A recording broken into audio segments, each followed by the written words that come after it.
Assalamualaikum warahmatullahi wabarakatuh. Hai teman-teman semuanya, perkenalkan nama saya Widya Puspita Ajahra dengan nomor NIM 1401213276 dari kelas MP4506 jurusan S1 Manajemen Bisnis Telekomunikasi Informatika dari Fakultas Ekonomi Bisnis. Di sini saya akan mempresentasikan mengenai tauhid, ma'rifah dan juga takdir untuk memenuhi tugas besar pengganti UTS yang diberikan oleh Bapak Deden Syarif Hidayatullah SAG MPDI selaku dosen mata kuliah Pendidikan Agama Islam dan Etika. Nah, di sini kita akan membahas beberapa hal. Yang pertama adalah makna tauhid dan jenisnya. Yang kedua, urgensi mengenal Allah. Yang ketiga, makna dan mengenal Rasul Muhammad SAW. Yang keempat, fungsi dan kedudukan tugas Rasul. Yang kelima adalah makna takdir, jenis takdir, dan hikmah memahami takdir. Pembahasan yang pertama adalah makna tauhid dan jenis-jenisnya. Apa sih itu tauhid? Tauhid secara bahasa itu artinya adalah mengesahkan atau menganggap sesuatu itu esa atau tunggal. Sementara secara istilah, tauhid itu adalah keyakinan akan keesaan Allah Subhanahu wa Ta'ala sebagai Tuhan yang menciptakan alam semesta ini. Nah, jenis-jenis tauhid dalam Islam itu ada 4. Yang pertama adalah tauhid rububiyah. Tauhid rububiyah sendiri adalah keyakinan bahwa Allah lah yang menciptakan alam semesta dan juga isinya. Yang kedua, tauhid uluhiyah artinya adalah bahwa Allah adalah sebagai al-malik, yaitu penguasa yang mutlak. Yang ketiga adalah tauhid uluhiyah atau tauhid ibadah, bahwa kita mengesahkan Allah dalam hal ibadah. Yang keempat adalah tauhid al-asma wa sifat, bahwa kita menetapkan nama dan juga sifat Allah sesuai dengan yang sudah ditetapkan. Pembahasan yang kedua adalah urgensi mengenal Allah Subhanahu wa Ta'ala. Dalam mengenal Allah Subhanahu wa Ta'ala atau ma'rifatullah itu merupakan suatu keharusan bagi kita seorang muslim. Karena Allah lah yang menciptakan alam semesta dan juga isinya. Cara kita mengenal Allah Subhanahu wa Ta'ala ini ada berbagai cara. Di antaranya yang pertama adalah mengenali keberadaan Allah Subhanahu wa Ta'ala.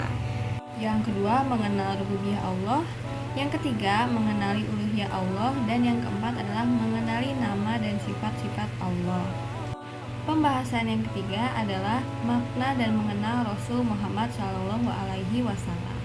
Kita sebagai muslim yang baik tentu saja harus mengenal Rasul kita, yaitu Nabi Muhammad SAW. Karena ia merupakan utusan dari Allah Subhanahu wa Ta'ala.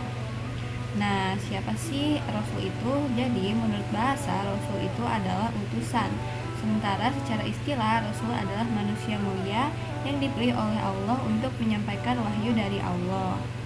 Lanjut ke pembahasan keempat, yaitu fungsi, kedudukan, tugas, dan juga sifat-sifat dari Rasul.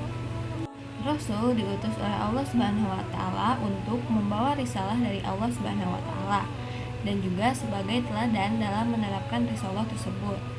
Tugas Rasul di dunia ini antaranya adalah yang pertama, mengajak umat manusia menyembah Allah Subhanahu wa Ta'ala. Yang kedua adalah menegakkan kalimat tauhid, dan yang ketiga adalah memberikan peringatan kepada umat manusia seperti peringatan dalam kematian ataupun hari akhir. Yang keempat adalah memberikan keteladanan, bahwa Rasul itu tidak hanya menyampaikan perintah Allah saja, namun ia juga menjalankan apa yang diajarkannya agar dapat dijadikan contoh oleh kaumnya. Sifat-sifat Rasul yang wajib diketahui oleh manusia itu ada 4. Yang pertama as-siddiq, al-amanah, tabrik, dan juga fatonah. Nah, yang terakhir kita akan membahas mengenai makna takdir, jenis-jenis takdir, dan hikmah dalam memahami takdir. Takdir dalam bahasa Arab artinya adalah ketetapan. Sedangkan menurut istilah, takdir adalah ketetapan Allah yang telah ditetapkan pada zaman ajali atau zaman kebodohan. Takdir dibagi menjadi 2, yaitu takdir mubram dan takdir mu'allaq. Takdir mubram itu adalah ketentuan mutlak dari Allah Subhanahu wa Ta'ala dan tidak dapat kita ubah lagi, seperti kelahiran ataupun kematian. Sementara itu, takdir mu'allaq merupakan ketentuan dari Allah yang dapat diubah oleh kita. Contohnya seperti kesuksesan dan kepintaran. Nah, hikmah memahami takdir itu ada 3. Yang pertama, melatih syukur dan sabar, mendekatkan diri kepada Allah, dan juga jauh dari sifat sombong.